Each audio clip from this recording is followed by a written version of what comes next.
This channel does not promote any violent, harmful, or illegal activities. All content provided by this channel is meant for an educational purpose only. যোগ্য বনাম অযোগ্য এই প্রশ্নে supreme কোর্টের নির্দেশে চাকরি গেল এই রাজ্যের 26,000 শিক্ষকের। এই 26,000 শিক্ষকের চাকরি যাওয়া আরো একটা বড় সমস্যার জন্ম দিচ্ছে। সামনেই মাধ্যমিক এবং উচ্চ মাধ্যমিকের রেজাল্ট। এই দুই পরীক্ষা এই রাজ্যের অন্যতম দুটো বড় পরীক্ষা, যেখানে এই রাজ্যের লাখ লাখ ছেলেমেয়েরা পরীক্ষা দিয়েছে। তাদের খাতার একটা বড় অংশ দেখছেন এই শিক্ষকরা। তাদের চাকরি চলে যাওয়ায় এবার খাতা দেখবেন কে? এই শিক্ষকরা যাদের চাকরি চলে গেল তারা বলছেন তারা যোগ্য নন, অন্তত সুপ্রিম কোর্টের নির্দেশে তাই মনে হচ্ছে, কারণ কাল থেকে তাদের আর চাকরি থাকছে না। তাই তাদের কাছে থাকা খাতা ফেরত দিয়ে দিতে চান সেই শিক্ষকরা। শিলিগুড়ির অনামিকা রায় খাতা দেখছেন উচ্চ মাধ্যমিকের পলিটিক্যাল সায়েন্সের। অনামিকা, গত কয়েকদিন ধরে খাতা দেখছিলে, কত খাতা পেয়েছো আর কি ভাবছো এখন? আমি টোটাল 150 মতো খাতা পেয়েছি উচ্চ মাধ্যমিক রাষ্ট্রবিজ্ঞান বিষয়ে।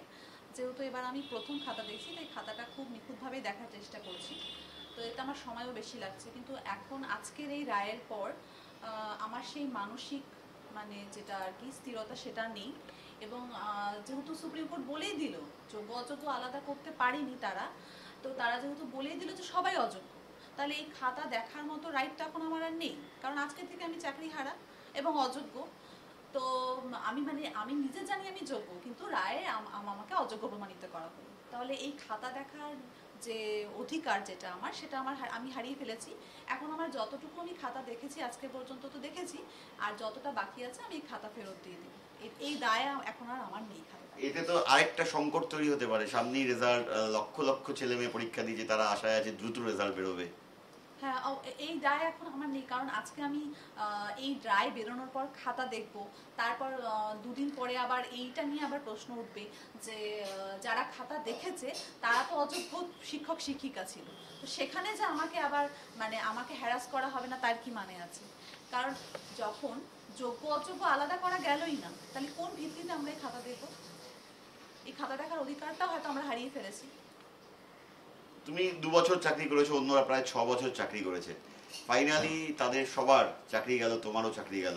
এবং এ রাজ্যের ওই মন্ত্রী পরেশ অধিকারী মেয়ের চাকরি ববিতার মাধ্যমে তারপরে তোমার কাছে এসেছিল। তোমার কি মতামত, কেন গেল চাকরিটা? দেখুন, এতটা যোগ্যতার পরীক্ষা দেওয়ার পরেও যে আজকে আমার চাকরিটা এইভাবে চলে গেল, এটা একটা সব থেকে বড় ব্যর্থতা। কারণ এটা সরকার কমিশন কেউ তাদের দায় এড়াতে পারবে না।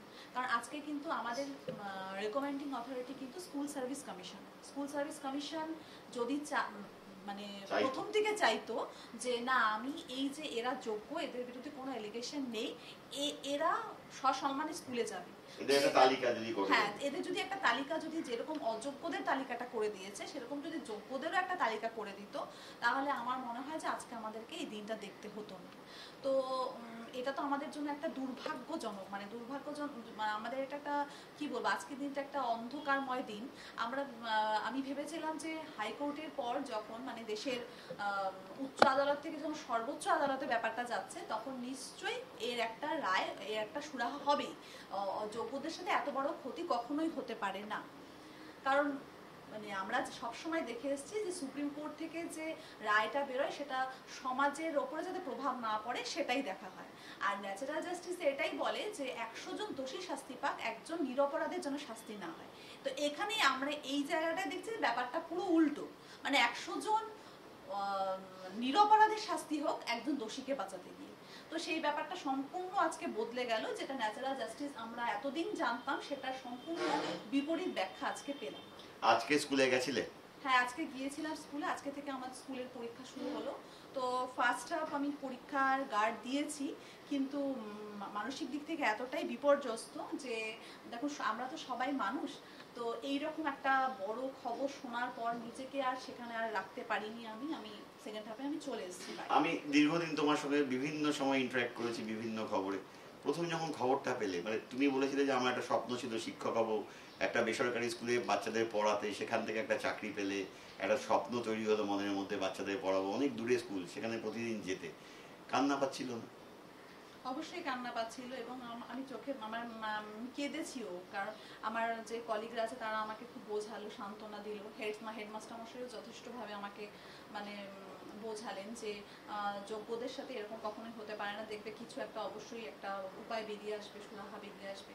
কিন্তু আর বিশ্বাস করতে ইচ্ছা হচ্ছে না, কারণ একবার হাইকোর্ট তারপর সুপ্রিম কোর্টের থেকে এই রায় শোনার পর আজকে সত্যি একদম মানসিক দিক থেকে বিপর্যস্ত, আর কোনো আশার আলো আমি দেখতে পাচ্ছি না। জানি না ভগবান এরপরে কি করবে।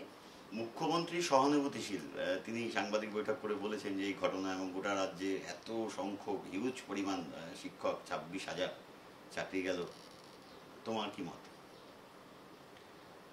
দেখুন, এখন এই রায়টা বেরিয়ে যাওয়ার পর, আজকে রায়টা তো বেরিয়ে গেল, এরপরেও কি কোনো কিছু করা যাবে কিনা বা আমরা আমাদের জায়গায় সসম্মানে ফিরতে পারবো কিনা, এটা তো আমার মানে আমার এটা একটা কোশ্চেন যে এটা এখন কি আমরা সেই আগের মতন আবার সসম্মানে স্কুলে ফিরতে পারবো? কারণ রায় কিন্তু বেরিয়ে গেছে।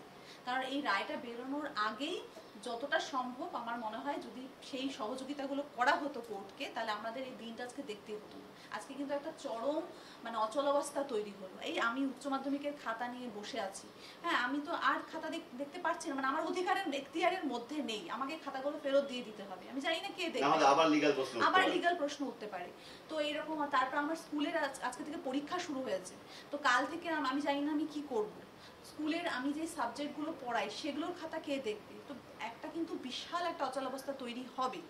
তো আমার মনে হয় এই দিকটা যদি মানে কমিশন যদি আগে ভেবে সেই মতো যদি কোর্টকে সহযোগিতা করতো, তাহলে আমার মতন মানে আমি এবং আমার মতন যে হাজার হাজার যোগ্য শিক্ষক শিক্ষিকা আছে, আজকে আমাদের এই দিনটা দেখতে হতো। এই শিক্ষকদের একটা বড় অংশ বলছেন এই যে মাধ্যমিক বা উচ্চ মাধ্যমিক খাতা, এই খাতা আজকের পর তারা আর দেখতে চান না। কারণ এই খাতা আজকের এই রায়ের পর যদি তারা দেখেন, তাহলে আবার নানা আইনি প্রশ্ন উঠতে পারে। সুপ্রিম কোর্টের নির্দেশে 26,000 শিক্ষকের চাকরি গিয়েছে, তাদের কাছেই রয়েছে মাধ্যমিক এবং উচ্চ মাধ্যমিকের প্রচুর সংখ্যক খাতা, যা তারা গত কয়েকদিন ধরে দেখছিলেন। কিন্তু আজকের রায়ের পর তাই তারা চাইছেন এবার দ্রুত এই খাতা না দেখেই ফিরিয়ে দিতে, যা কিনা এ রাজ্যে আরো একটা সংকট তৈরি করতে পারে মাধ্যমিক এবং উচ্চ মাধ্যমিকের রেজাল্টের ক্ষেত্রে। ক্যামেরায় দীপায়নের সঙ্গে প্রসেনজিৎ, TV9 বাংলা।